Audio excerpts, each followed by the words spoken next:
Duosi Bokė iš Krypelių suvažiavime, tai susivežėm visi žaislus ir dabar net gal parduosiu vieną tą progą, nes pamatė, kad fainas.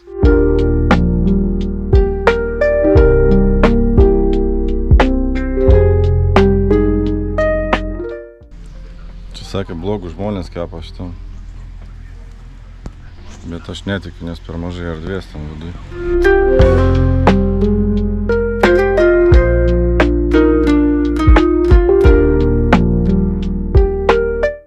Blogas oras neišgąsdino, pasimatavom pas ką ilgesnis, pas ką trumpesnis, kieno smagesnis.